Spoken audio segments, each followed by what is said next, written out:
Yes, bwana rais wa Kenya ambaye anajulikana kama vile William Samoei Ruto ameweza kuchukizwa na kitendo hichi ambacho kiliweza kufanywa na watu wasiojulikana.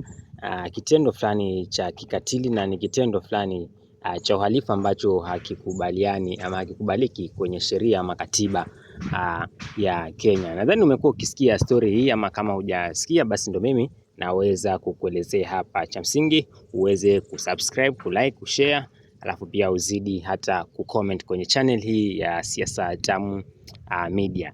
Bwana, kuna huyu mwanadada ambaye anajulikana kama vile Rachel Wandeto ni mwanadada ambaye ni mwanamuziki pia wa Kenya ambaye amekuwa akiimba nyimbo za Injili kwa lugha ya Kiingereza tunaziita gospel music. Bwana, huyu mwanadada ametokea yani huyu mwanadada alikuwa anampenda sana kiongozi wake, kiongozi wa Kenya alikuwa anampenda sana na anampenda ile kwa, unajua mtazamaji, hauwezi ukapendwa na kila mtu. Kuna wenye wanakupenda na kuna wenye wanakuchukia. Sasa huyu mwanadada alikuwa anampenda rais, yani ana upendo, anaonyesha upendo wa dhati kabisa kwa rais wake. Hadi ikafika muda mpaka akaweza kuchora tattoo ya sura ya rais kwenye mkono wake hapa juu ya bega. Kama unaenda kwenye shingo hapa, kuna picha nimeweza kukuwekea hapo, utaweza kuiona ile tattoo ambayo huyu mwanadada alikuwa amechora. Sasa ikafika ni wakati wa maandamano, watu walichukizwa na kitendo kibaya, yani walichukizwa na kitendo kama hichi. Unajua yeye amechora tu kwa sababu ana show love kwa president wake, lakini kuna watu ambao wao wanachuki na president, ambapo president kupitia mkutano wake wa jana aliweza kuongea kwa kusema kwamba kuna watu wanachuki na ukabila na hatutaruhusu jambo kama hili liweze kutokea tena nchini kwetu Kenya hapa. Na wale waliohusika katika kitendo cha kikatili cha kumchoma huyu mwanadada aliyechora tattoo ya uso wa rais, basi watakwenda kulipia siku moja, nao wataweza kulipia kitendo hichi, sababu waliweza kumchoma kwa sababu tu yamechora tattoo ya rais wake kwenye mwili wake hapa. Sasa wakaweza kumchoma, polisi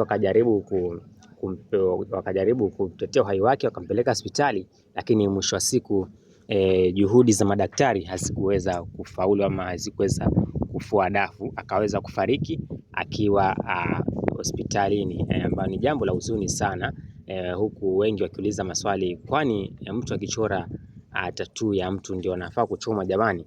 Unajua kila mtu ana yule mtu ambaye anamshabikia. Inaweza kuwa mimi kwa mfano napenda mambo ya mpira, nikachora tattoo ya Messi ama nikachora tattoo ya Ronaldo na mambo kama haya. Sasa haimaanishi kuwa wewe Ronaldo sio shabiki yako ndio uje uanze kuniekea fitina mimi na chuki, na hata pia kufanya mpaka maisha yangu yaweze kwenda kombo. Sasa hawa waliofanya kitendo hichi wanaendelea kutafutwa na DCI mmoja baada mwingine. Kwa tayari mmoja ameshanaswa, kesi bado inaendelea, na hawa kama vile ambavyo rais amesema siku moja na wao watakuja kulipia kwa kile kitendo ambacho waliweza kukifanya. Sasa kesi bado inaendelea, mmoja tayari ameshanaswa na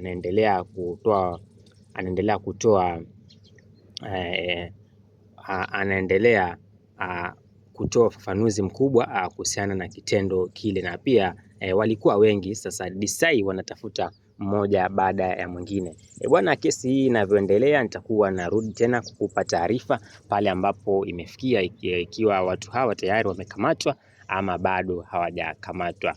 Bwana, kitendo hichi hakikubaliki hata kwenye jamii. Mnaona walifanya mambo kimchezo tu, ndio hivyo dada yetu Rachel Wandeto akaweza kuangamiza maisha yake tu, ama akaweza kufariki akiwa anauguza majeraha mazito ama majeraha makali zaidi pale hospitalini. Mwisho wa siku basi mwendo akaumaliza, ama Waswahili wanasema akaweza kufariki. Siasa Tamu Media ndio inakujuza habari hizi, kwa hiyo usikose kusubscribe. Nitakuwa narudi tena kukujulisha habari zingine za kisiasa.